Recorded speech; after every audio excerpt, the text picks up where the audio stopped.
Bonjour à tous, je vous reviens avec notre vidéo du compas. Lorsque j'ai tenté de la transférer, juste pour vous faire une histoire courte, vendredi, je me suis aperçu que j'avais pas tous les droits d'administrateur sur le portable de l'école. Donc, ça m'empêchait de pouvoir mettre fin à la publication. Mais heureusement, je suis allé chercher mon portable personnel, puis on va faire le transfert dans quelques instants de cette fameuse vidéo. Donc, c'est les mêmes concepts que vous avez peut-être entendus au courant de la dernière période, jeudi, excusez-moi, parce que j'expliquais quelque chose à Dylan, puis j'en ai profité pour montrer la vidéo. Donc, c'est exactement les mêmes concepts que j'ai montrés. Donc, je vous reviens avec le compas. Là, ici, c'est un compas de marque Stedler, là, pour pas faire de la publicité, là, c'est pas ça le but, là, il y en a de différentes compagnies. Ce que je conseille quand même, c'est de tenter d'avoir un compas qui est euh, quand même assez rigide, là, qui a une structure là, quand même très résistante, comme ce qu'on a là. Ça évite parfois que le compas plie ou se retrouve dans une situation où est-ce que le cercle ne sera pas tout à fait parfait ou bien droit. Droit en voulant dire les courbes qui font une belle ligne courbe, là. C'est ça que je veux dire par là. Euh, donc, il y a aussi, il existe des compas là, où est-ce que vous n'avez pas une mine comme ça intégrée que tu visses, mais plutôt un crayon que tu vas visser.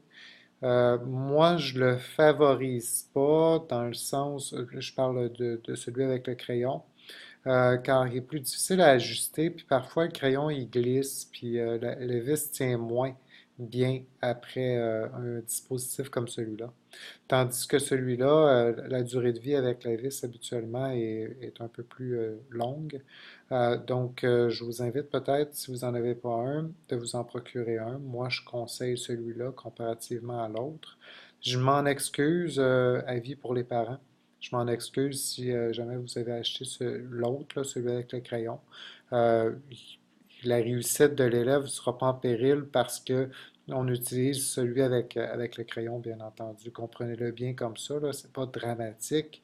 Puis, je vous incite pas non plus à aller acheter absolument celui que j'ai entre les mains. Euh, Autre précision intéressante, c'est que lorsque l'aiguille s'en vient un petit peu trop usée, là, le focus se fait pas, là, mais si j'approche comme ça, là, parfois le bout de l'aiguille là, vient un petit peu usé, puis à ce moment-là, on a juste besoin de changer l'aiguille, puis on peut continuer quand même avec le compas.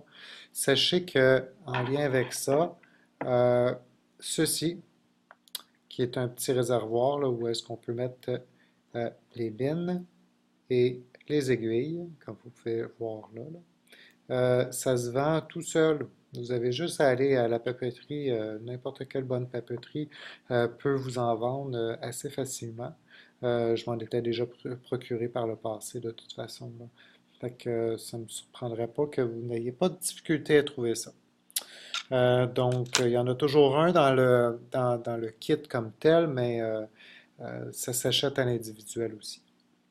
Donc, pour l'ajustement maintenant, moi, ce que je conseille de toujours faire, c'est de regarder, premièrement, notre mine et l'aiguille, à savoir est-ce qu'ils sont vraiment bien égales avant de commencer à tracer. Si l'aiguille ou la mine serait ressortie un petit peu, comme là, c'est un peu le cas de ma mine, pour moi, ça ne me convient pas. Fait que ce que je vais aller faire, c'est que je vais aller desserrer, mais je vais aller ajuster pour être vraiment bien égal.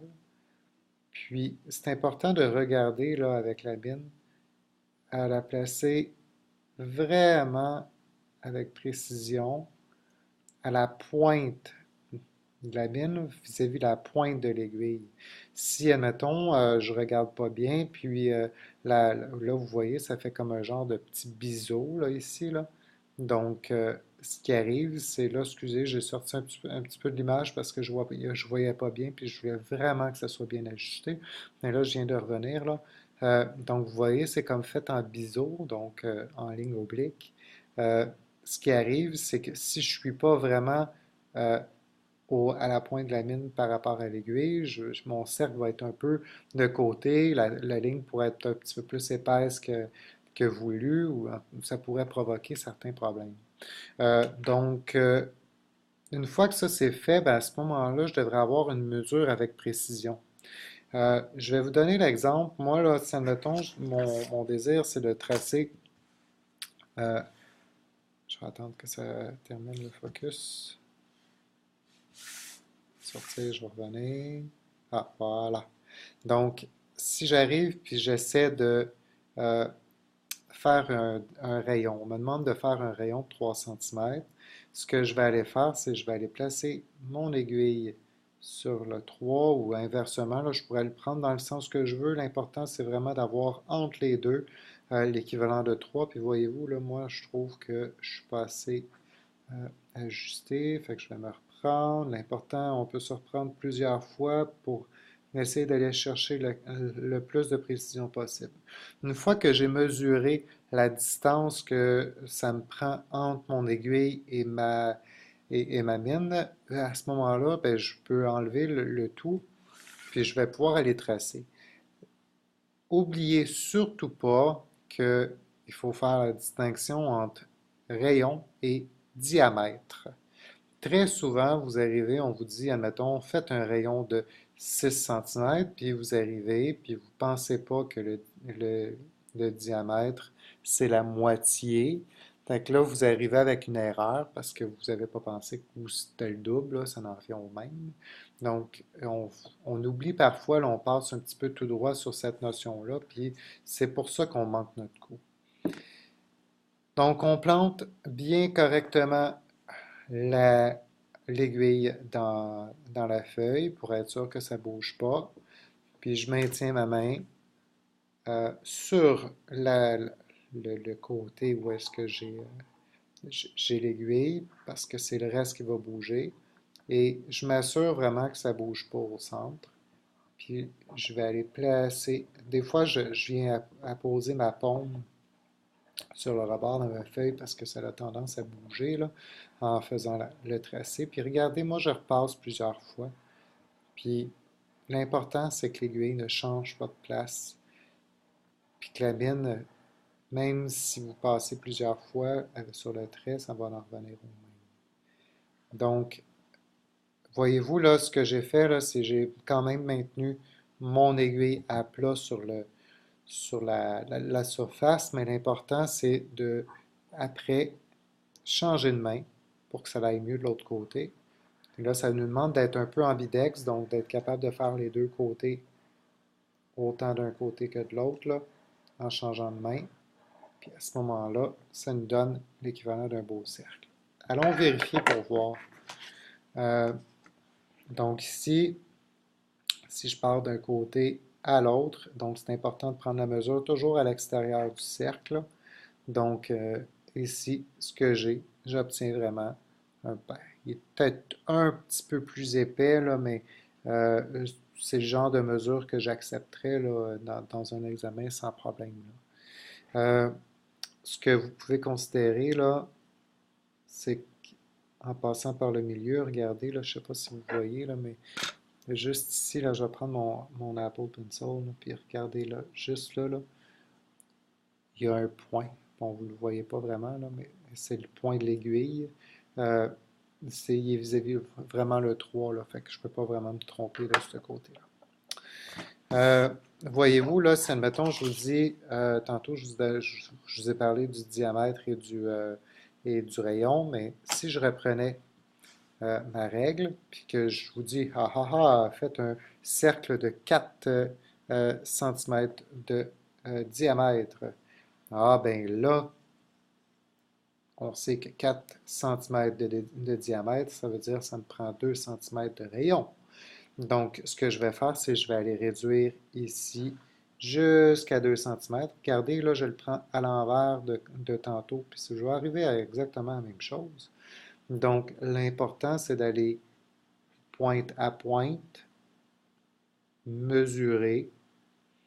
Donc, quand je veux dire pointe à pointe, c'est regarder le biseau de ma mine, là, je ne le prends pas à l'extérieur de la mine, je le prends vraiment à la pointe où est-ce que mon crayon va être déposé, là, où est-ce que ma mine va être déposée.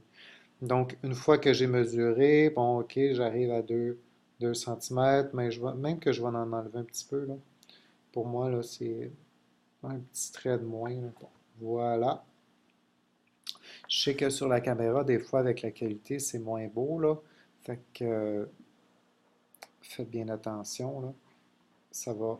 L'important, c'est le résultat. Donc encore là, je maintiens vraiment correctement avec l'aiguille, puis c'est seulement que le bout qui tourne. Là, je l'ai pris vraiment à la pointe, là. Oups, regardez, là, j'ai glissé. Moi, là, si je prends le temps de regarder, là, j'ai pas fait comme 14 trous dans ma feuille. Puisque c'est comme ça, ben, je suis capable facilement de retrouver où est-ce que j'avais pointé. Puis je peux reprendre exactement au même endroit sans avoir besoin de tout recommencer. Donc, ça me permet de pouvoir poursuivre. Oups, puis encore là, il a tourné. C'est pas tant grave. L'important, voilà, comme ça. J'ai senti aussi que j'ai touché un petit peu à la roulette dans le milieu, là, la vis, là. Puis à cause de ça, là, ça a comme bougé un peu le, le contour. Fait que ça ne sera pas tout à fait parfait. Puis faites attention parce que ça, cette erreur-là, ça arrive à n'importe qui. J'aurais pu être l'experte en compas, puis j'aurais arrivé exactement avec la même erreur aussi, là. Donc, je vais juste enlever le focus, là, je vais revenir, il va revenir correct, puis regardez, j'arrive à 4 cm. Là, j'ai pas fait de tour de magie, là, j'ai juste tiré ma feuille pour qu'on puisse avoir le focus. Croyez-moi. Donc, ça fait le tour pour qu'est-ce qui est l'utilisation du compas. Comme j'ai dit, là, crayon ou pas crayon, je pense que les deux compas peuvent être de qualité. C'est sûr qu'on a toujours nos préférences. Vous allez avoir la vôtre aussi, là. Euh, vous n'êtes pas obligé de faire comme moi, puis considérer les choses de la même manière que moi. Euh, si vous voulez le faire, tant mieux. Je ne suis pas Dieu, je ne suis pas parfaite, puis je fais juste faire mon petit conseil par la bande, c'est tout. Hey, je vous souhaite une belle fin de journée, un beau fin de dimanche. Je sais que vous allez peut-être pas regarder la vidéo aujourd'hui, là. Par contre, je tiens à le mentionner pareil. Puis on va se revoir dans pas long, habillé exactement de la même manière, parce que je vais vous faire la vidéo aussi sur l'exponentiation dans quelques instants. Fait que je vous souhaite une belle fin de journée, puis on se revoit bientôt. Bye.